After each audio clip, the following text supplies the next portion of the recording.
All right. Well, I want to thank everyone for coming to my talk this afternoon. I know there were some pretty cool open sessions, but we get to go on a journey. The journey is SLO creation and you, or how we learn to stop worrying and love the queue length. Oops. So a little bit about me. I work in Toronto. I've been doing Linux administration there for about 10 years. In the last 3 years, I've been working for Freshbooks doing more Linux administration work. Prior to the Linux administration, I did Ruby and Rails programming for about 3 years. But that's enough about me. Onward.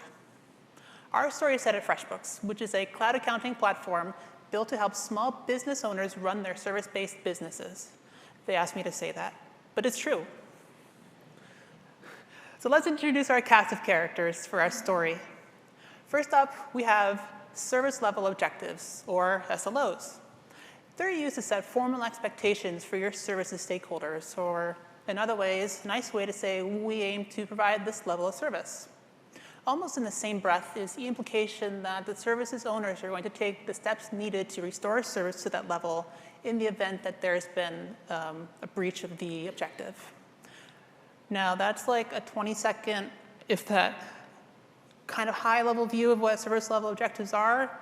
Please know that the topic is way deeper than that, and we'll get to that later. Related to SLOs are service-level agreements, or SLAs. SLA violations usually involve lawyers and paying people money. We're not going to talk about them because I am definitely not a lawyer. Next up, we have RabbitMQ. RabbitMQ is a messaging queuing software that forms an important piece of our tech stack at FreshBooks. We use it to do asynchronous message processing so that our real-time applications that our customers are interacting with and our microservices don't have to do that work in real time. Each service usually has its own queue that it can use on its own. Some examples of these asynchronous tasks include sending sign-up emails to new customers, provisioning billing profiles with our billing partners, and some data analytic tasks. RabbitMQ is going to serve as the backdrop for our story. Next is service ownership. Now, our vision of service ownership is still in flux at this point, but we envision it as people being responsible for the services that they wrote. What people? Oh, service owners. Service owners are going to be our final players in our story. They're the people or teams that are going to be responsible for the services that they have written. In Agile, those might be product owners, for example. Those service owners are going to be empowered to create SLOs and direct work with those services so that we can improve the service or redirect work to improve the SLO or improve service back to the objective.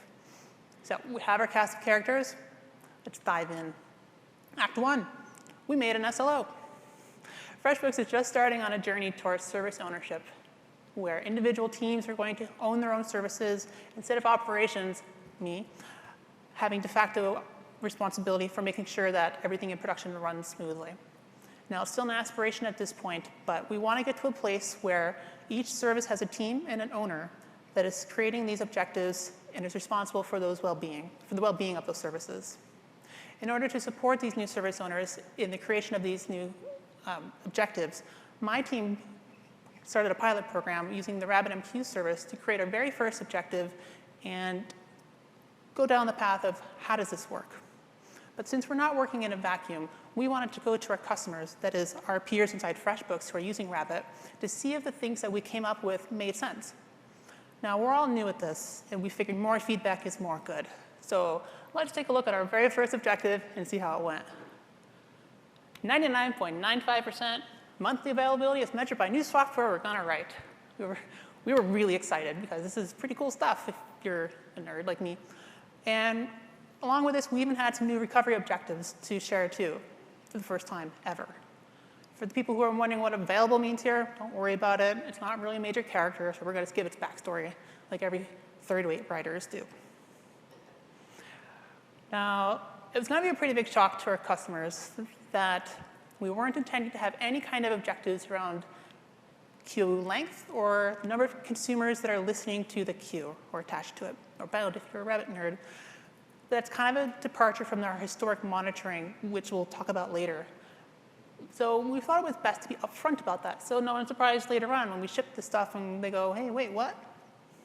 The reason we left them out is because we didn't see queue length or consumer count as being really informative to the health of RabbitMQ, because remember, we're talking about RabbitMQ. So what was the reaction? We think you should have queue length as an SLO. Oh, OK, cool. Well, all right, Act 2, all about the queue length. Now, it's OK to have a discussion around this kind of expectation mismatch. And to be honest, I kind of expected it. Queue length at Freshbooks has historically been used to infer the health of RabbitMQ, since there's been a correlation between long queues and poor customer experience. But there's a number of reasons why a queue might have a bunch of messages in it. Maybe there just isn't enough consumer capacity to keep up, and it's causing a backlog. This is Toronto. I tried to pull in as many Toronto, Ontario, Canada images into the slides as I could, so if you can spot this place, kudos.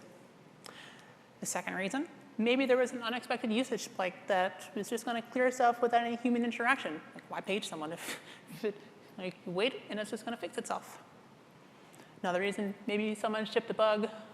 Not that developers would ever do this. It's always a bug, never the bug. And maybe this bug caused our producers or consumers to misbehave, and the queues get long. Maybe the queue length is just growing with our business, and it's time for people to just do a capacity planning cycle. That's a good problem to have, right? Why page someone? Or maybe there's actually a problem with RabbitMQ.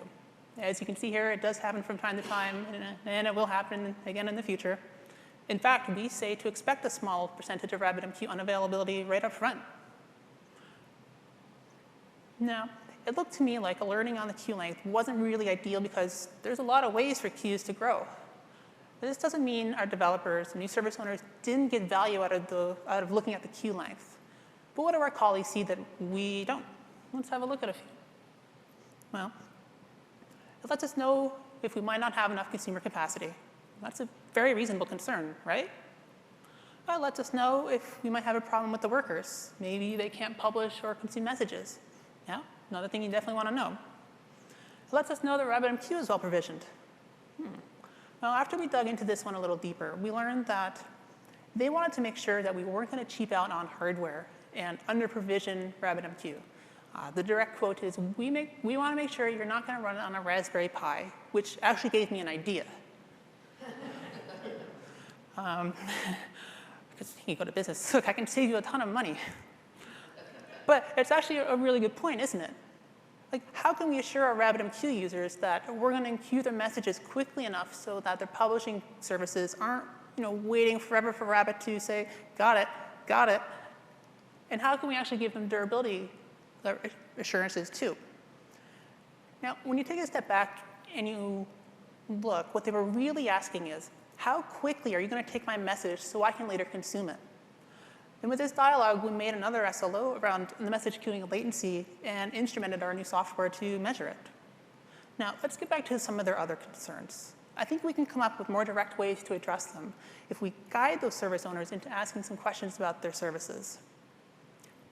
Act 3, asking questions. See, our new service owners had some questions that they didn't know how to answer and were relying on a high noise way to get some inferences. Now, a focus shift is required from getting there. A focus shift is required, and we're getting there by asking questions centered around the key business needs. And I think if we can answer these other questions, I'm confident we're all going to see eye to eye and agree that minimizing queues length shouldn't be a service objective for me, the RabbitMQ service owner. Now, I think there's going to be a natural pushback to coming around to this new way of working. Spoiler alert, there was a pushback. And it's up to us, me, to sell this new way. Remember, the queue length, these alerts raised the flag that something was wrong. And for some people, that was enough. But why do we have to do all this extra work? What do we gain?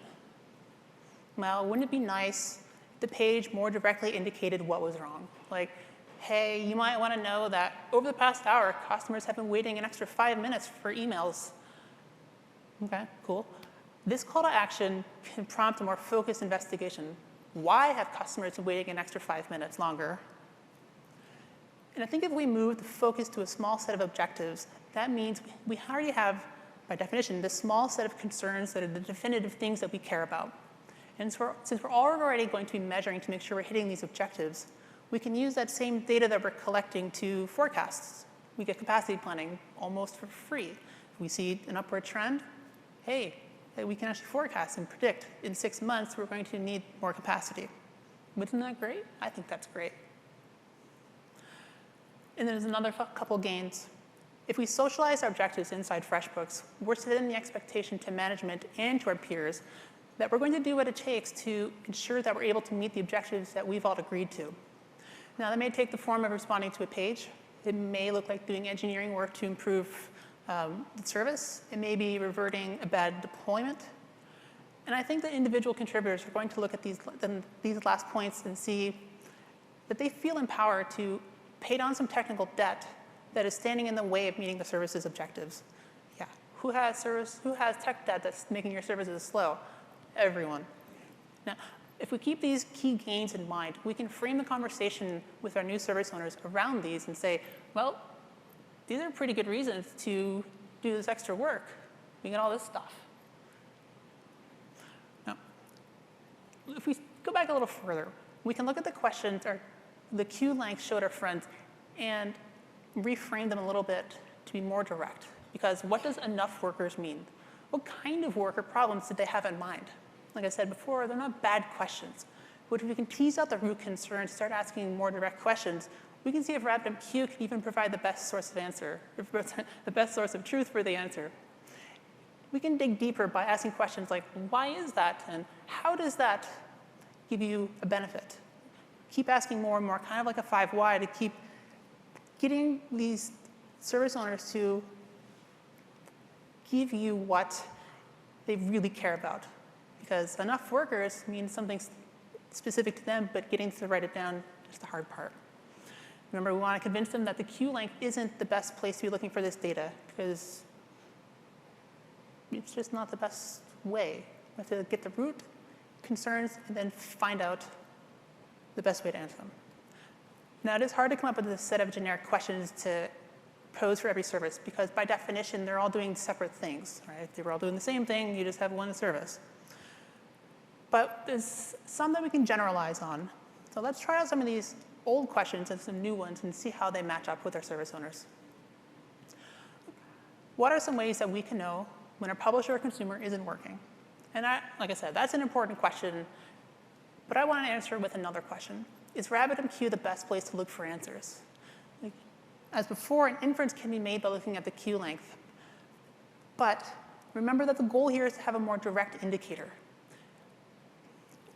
We have this data source, which is the queue messages going in, messages going out. Unlike some senators, we can't explain it. Just because we have a source of data doesn't mean we have to use it, especially since it's low fidelity. It doesn't answer this question very well at all. So I would ask the service owners, what does your health check say about when your publisher or consumers aren't working? Oh, that was a laser. Sorry if I blinded anyone. Another question they ask, what does misuse of our services look like? Again, this is an important question. We all make sure our services are, right? Yeah, Connie saw it.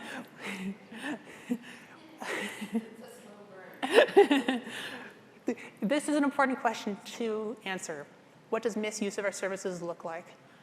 But again, one that Rabbit isn't best suited to answer.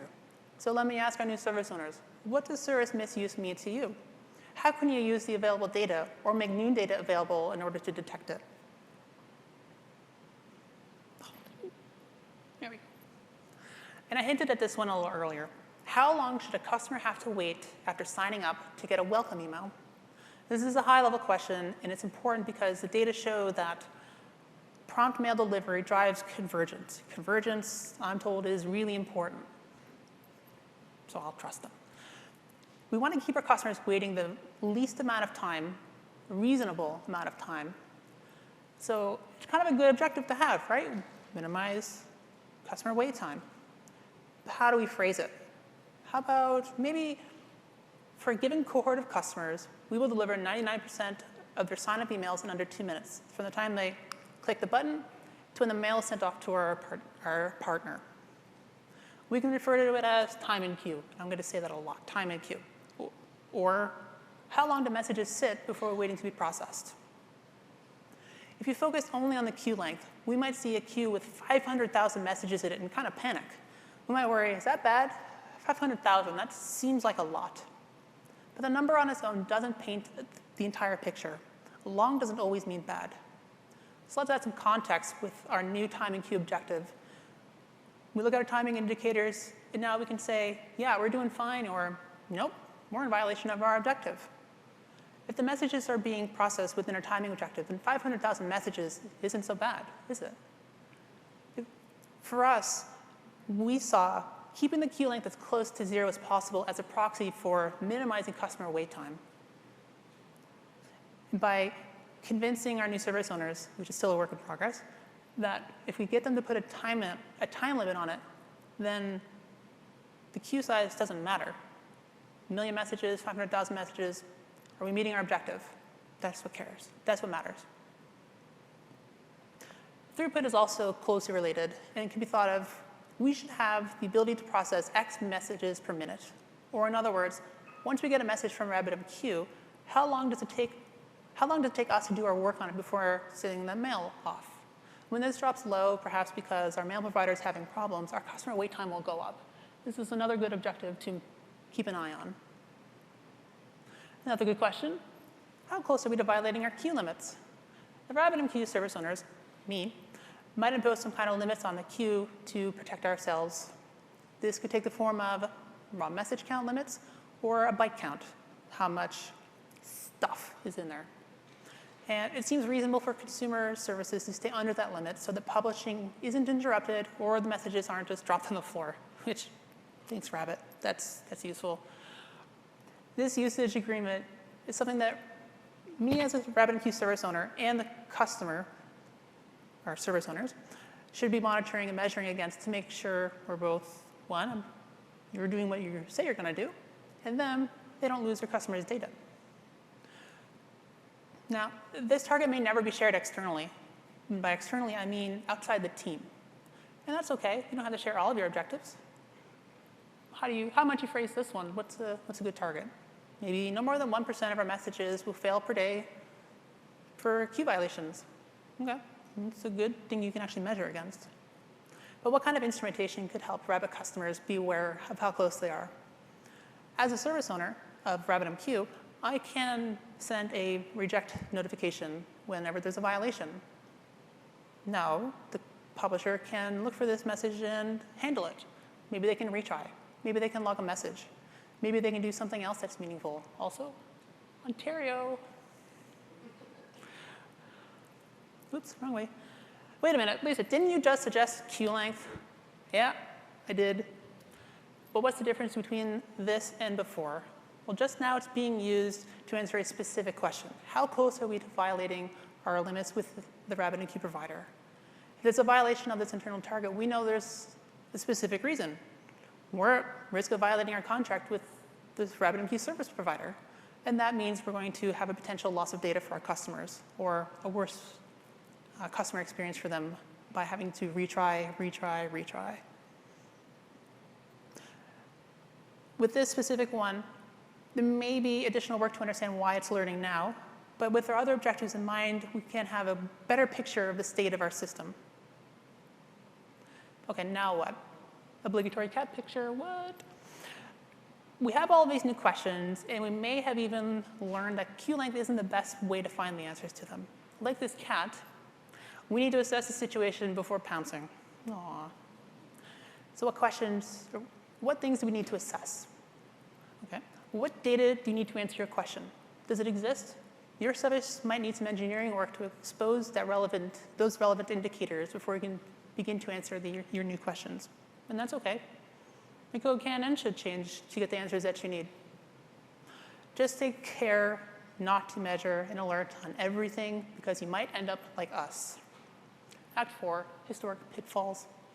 Let's have a look back at our legacy alerting systems and see how it led us to worry about the queue length in the first place.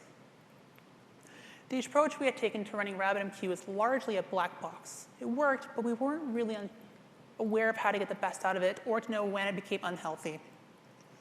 We found that being unaware of or unfamiliar with our tools really made it hard because we didn't know what to look for. When we did have problems, we looked at the queues and saw that they were long, and then made the association that long queue equals bad times. In other words, the long queues were the symptom that forced the patient into the doctor's office. It wasn't the problem, but it brought attention that something was wrong, or may have been wrong. I mentioned the pager fatigue earlier. I remember the days of 2015 and how noisy RabbitMQ was. Every 2.5 days on average for the entire year. Most of them were unactionable. And that really informed how hesitant I was to have the queue length as an objective. I knew there had to be a better way because historically the thing we thought we cared about didn't help us at all. Our encore. Our SLO journey at Freshbooks started off with our team coming up with the first objectives for RabbitMQ and then sharing them out to get feedback. And we uncovered that we didn't really have a complete picture of what our Rabbit customers expected of us. We worked with them, came up with a new way of thinking, but it took being open to the idea that we might have missed something. We had to be open to having these tough discussions, and believe me, they were tough. But that misalignment really turned into a learning opportunity for everyone. Us as the pilots of this project, and for peers who are coming up with their own objectives, as I hope I've shown. Previously, our developer friends liked the long queue, or the queue length metrics because it was broad and told them a whole range of things that could possibly be going on with their system. But going forward, I hope that when an alert happens, that the responder will be able to quickly digest the possible causes, since it's their team who hopefully will be receiving the alert, and really should be aware of the indicators which led that alert to occur in the first place. So wrapping up, I want to focus on the sentiment. I knew there had to be a better way, since historically, the thing we thought we cared about didn't help. And that's really the key here. We had something that just didn't work for us, and we had to make a change. The catalyst for that change was, for us, the push towards service ownership. Getting from there to here has been a years-long process, years-long. And it began with the quiet acceptance of noisy alerts. And then got to where we are now by conceiving of a new way forward with this kind of kick towards service ownership. We all have a ways to go at Freshbooks before we have SLOs or service owners and all of that, but that means there's going to be more acts in this production. In the prequel, we may have seen our operations heroes struggling with responsibility for services that they don't own and don't have control over, but hopefully there will be a sequel showing a new hope. Where we have robust service ownership and a great set of SLOs. Now, I'm confident that we have laid the groundwork to get there, and I'm sure that once the credits roll in our new hope, we will no longer worry and, in fact, love the queue length. The end. And for folks who want to learn more about SLOs, I invite you to read Google's SRE book, Chapter 4, which is totally free, I swear to God, on Google's SRE website. Thank you all.